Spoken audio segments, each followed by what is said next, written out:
And that, as they say in Hollywood, is a big old wrap. Alright guys, welcome back. CFP here, and this is Survival Living. So today's video is bug out, bug in. What is the correct answer? Now there are many people here on YouTube, including myself, that will tell you, hey, you need to do this, you need to do that. It all comes down to you should have zigged when you should have zagged. There is no correct answer as far as bugging in or bugging out. You need to have multiple plans. I hear it all the time on YouTube, not only on my channel, other channels, other comment sections. I'm not bugging out, I'm bugging in. Everybody's gonna die if they bug out. And then I hear it the other way around. If you bug in, you're gonna die, you need to bug out. Okay, both are true, actually. I'm out here in this higher grass, guys. I need to keep an eye on snakes and stuff. Now, I want to address, get a little thought process here, guys. Here on this channel, I am a big advocate of bugging in as long as you can, but you need to have an evacuation plan, which is called bugging out. There you go. Think of it as an evacuation plan. The reason why I say this is just because you got your comfortable living quarters in your home, which is nice. I'd rather stay put in one section. Absolutely I would. All my preps, everything there, easy access for myself. But let's live in reality. How many people you got in your home? Don't post that, okay? Because this is the internet. How many bang bangs you got in your home? How many freedom seeds? All right. Now, with that information in mind, let's say that you've got husband, wife, couple kids. All right, 2 proficient shooters in your home. You got 1,000 rounds. I fully recommend having defensive capabilities, absolutely. Now, I've spoke about this many times. I work construction most of my life. A 22 round will go through the outside of your house into your home. Most homes that are not brick on the outside have some form of vinyl siding on the outside. Then you have a sheet, usually 1/2 inch OSB board, which is kind of like plywood. And then you've got insulation space between your 2x4 studs. I'm not talking about the little plastic house wrap. We want to get into that, because that's not going to stop anything anyway. And then you run into 1/2 inch sheetrock on the inside. So you've got an inch of material that's going to be stopping a bullet. It's not. It's just not. So, I know a lot of people don't want to hear this. They do not want to hear about, oh, well, I got to bug out. I got to, this guy here, he's full of it. No, I'm looking at it very logically. You need to have an evacuation plan. The reason being, so you set up in your house, you've got access, you can see your yard, you can see your property from your home, looking out your window. Now, we've done the lone wolf survival video. I was making fun of it. Had myself peeping out a window, had a sniper sitting up. Boom, done. Now he's in your home taking your stuff. Yeah, it can happen that quick. The reason why you need to have an evacuation plan is because you got to sleep at some point in time. And if you got a large group of people coming onto your home, just how long do you think you're going to stand this stuff off? They're not going to worry about not taking you out to get your stuff. What if something like this happens?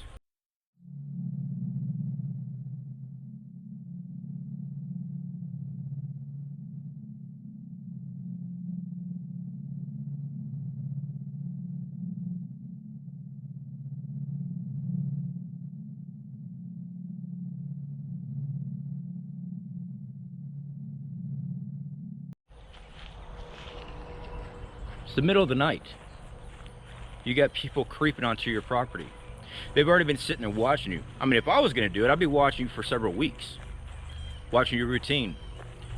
Figure out how many times you walk past that freaking window. Take a shot 300 yards off. Wait you out. There's also, let's just say they're just on a killing spree. They have no wants at your supplies. They're just one of those twisted individuals.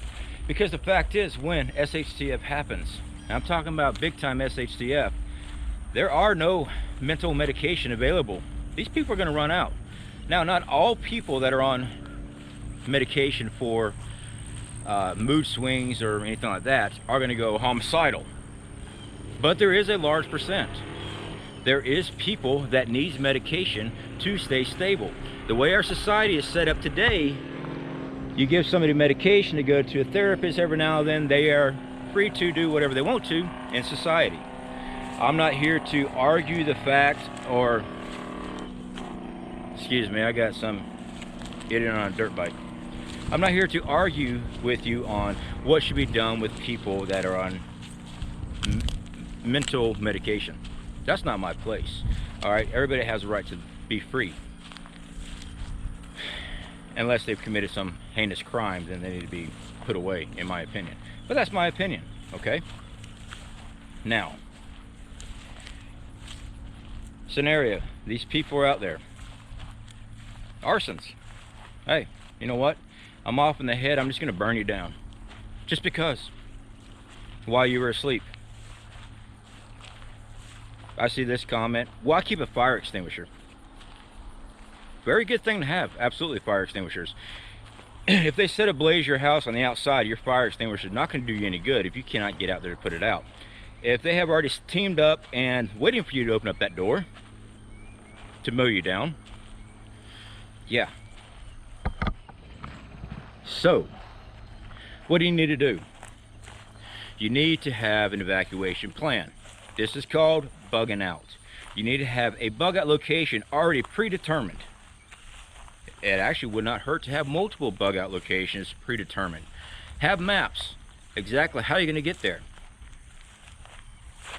Actually go there, okay? Actually go there. I've had so many people contact me and say, yeah, well, my plan is I'm going to go to the Ocala National Forest. And? Have you been there? No? Do you even know what the land is going to be like? Don't you think a lot of people's going to be running there? There are. Well, I got a gun, CFP.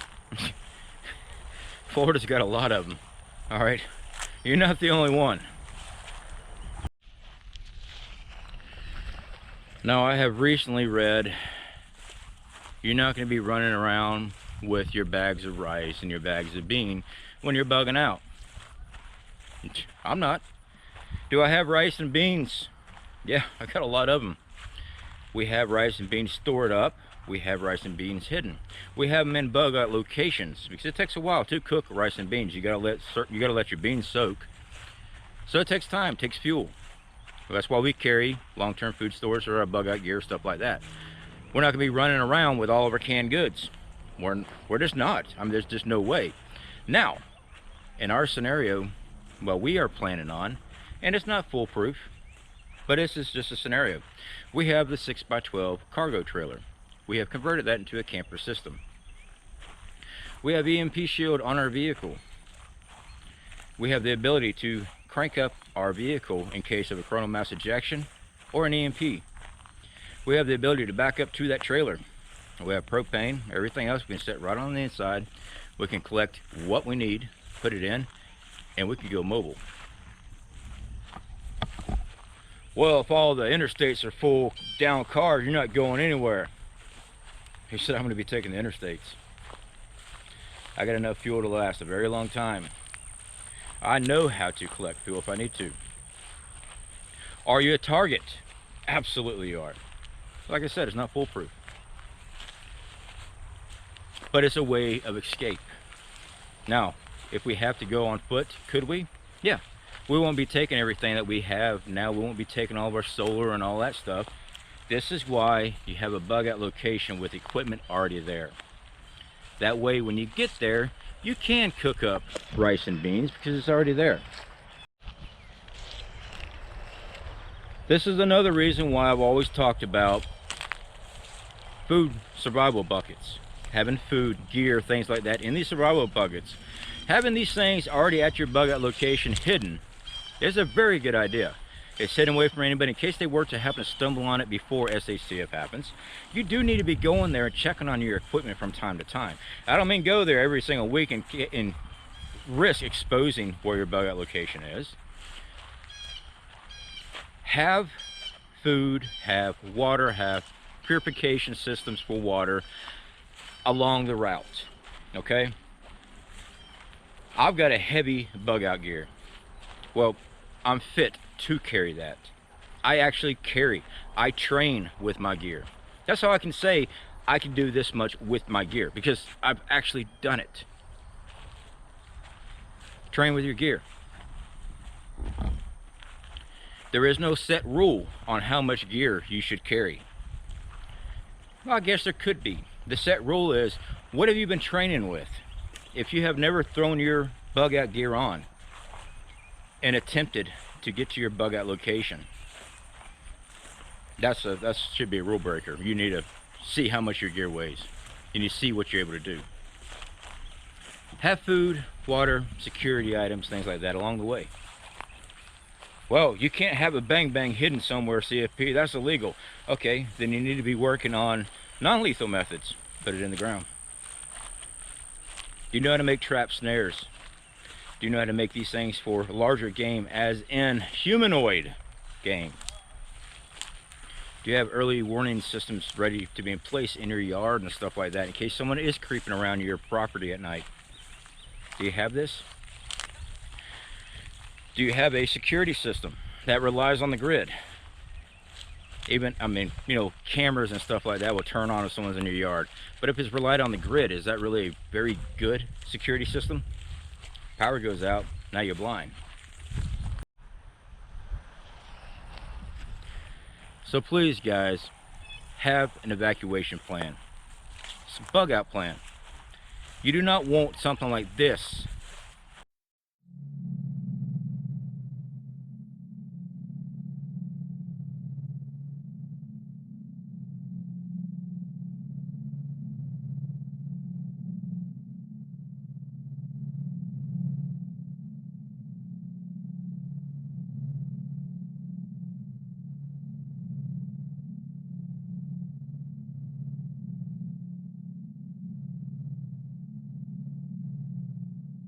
Stalking your home. You do not want a large group of people with the same get up, or even without get up, but they decide to hit you at 3 a.m. You need to be very mindful of your community. This is why we've always talked about prepper groups. People in your local area, especially your neighbors. People that you can build a group, that way you can safeguard your area.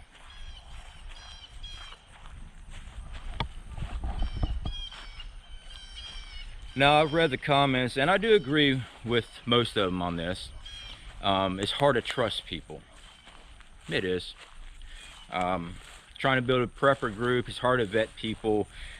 You're basically making them an extended part of your family. And you got to know who they are. You got to know if they're going to flake out on you, things like that. So yeah, it is difficult. Now, when the chips are down, are they all going to fall into place and everybody's going to have everybody's back, or are you going to have somebody that wasn't doing their share, or somebody telling everybody what they've got and where it's hidden? Yeah, that happens too. So I'll leave that up to you, but prepper groups, prepper communities is a very good idea. That way you're not in it alone. If you got a lot of people coming at you, you got backup, you got support. Well, we always try to target and talk about certain topics, and this one here I keep seeing more and more. All right, you need to have an evacuation plan. If you want to call it a bug out plan, then don't call it that. Call it an evacuation plan. If you're a prepper, it means you value your life. You value the lives of your family, your loved ones. You want to extend that life as much as possible. So why not have a plan for if you get overrun? All right. You know, Hurricane Michael came through here, Panama City area, a couple years ago. Put a beating down here. All right. Having a bug out location that people could have stayed at, that has solar, all these things that they could erect, would have been a good idea for many of them, especially since most of their homes were gone. Preps they had up in their homes, gone. That was a very bad hurricane, a Category 5 that came through here, tore up a lot of stuff. Evacuation plan. That's just natural disaster. That's just a fallback, all right? Let's say your home burns. My house burned down one time. I was displaced. I was in a motel for a while trying to figure out where I was going to go rent. Well, luckily, there was enough places at the time when I lived in Oregon I could find a little crappy apartment and I was able to move into. But what if you don't have that option? What if it's going to take a while to find a place? Do you have a bug out location you can go to? I mean, seriously. Some places you got food, water, all that stuff, the things you actually need to live. So that is that, guys. Definitely do appreciate every single one of you for coming out here. I just got nailed by a mosquito. Imagine that. I didn't put on my bug spray. Definitely do appreciate every single one of you coming out here. Definitely appreciate the support and love that we've been getting here on the channel. Yeah, we're checking out the bees. Queens are laying eggs and stuff. And there's another channel for you. My brother's channel. Go Freeze Beekeeping. Yeah, you want to learn about hives and stuff? He's your guy. His link will also be in the channel. That is my little brother. So definitely show support his way. Go check out his videos. He is still new on YouTube, but we're working together trying to teach him every bit we can, and he's coming along great. All right, guys, y'all take care. Speak to y'all later. Right here on location, fixing to do some cool stuff. Hope everybody's ready.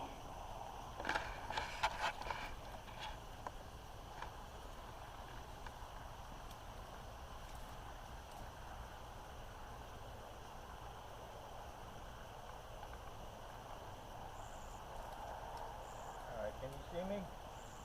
I can't make you out on the camera, but I can see you without it. Alright, so start moving forward to the spot. Alright.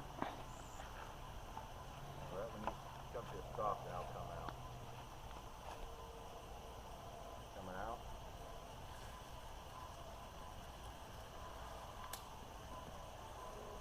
Keep pan.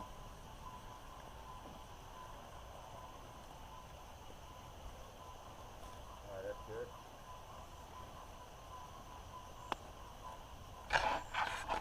And that, as they say in Hollywood, is a big old rap. No. I'm going to show my intelligence shot here. Feel free to use it. Okay, everybody, so I just found out from the professional that we got to do a couple more scenes here. So I just want to give a big old shout out to everybody that made this possible. Hey, thanks for coming to get me from watching that dumb movie on Netflix, man. I appreciate it. Hold on, is it even recording? Yeah, I think it's recording. I ain't a Okay. professional. Yes, I'm not a professional cameraman, but I think the red lights mean that I'm recording. Here. I might not be live. Hold the remote. Well, I got it. Now, Don't mash hang any on. buttons now. I got a remote. Can everybody see this? Yeah, that's some messed up shit. This is kind of scary thought right here. So let me see if I can see what this does here. Let's see. Pardon the shot. So you hit the camcorder button, makes it pause, right? You leave it recording. Yeah, it's recording. I'm just you. Okay. So what we have here, people, is a hillbilly crawling around in the brush at night. Behind the scenes, you gotta check for the daggum snakes around here. Why is it we don't like snakes again? Because they're not cuddly and fuzzy. Alright, you ready? Yeah, I'm ready. You ready? Yeah. Okay.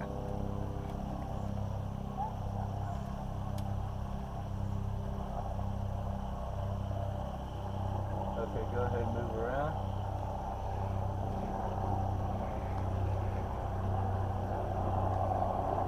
Go around and get a close up on her face down here.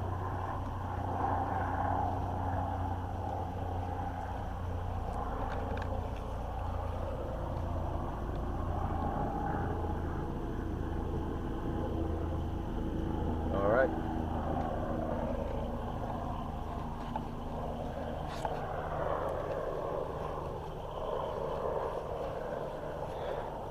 Okay, man. I was out in focus. It looked pretty good to me. But sometimes it's hard for me to focus when I look straight in like this. It's called ADD medication, man. It's kind of trippy, everybody. You should try that every now and then. Okay. He didn't like it very much. Do you have the lens cap? No. Pretty sure, man. Double check. Okay, hit stop. Okay.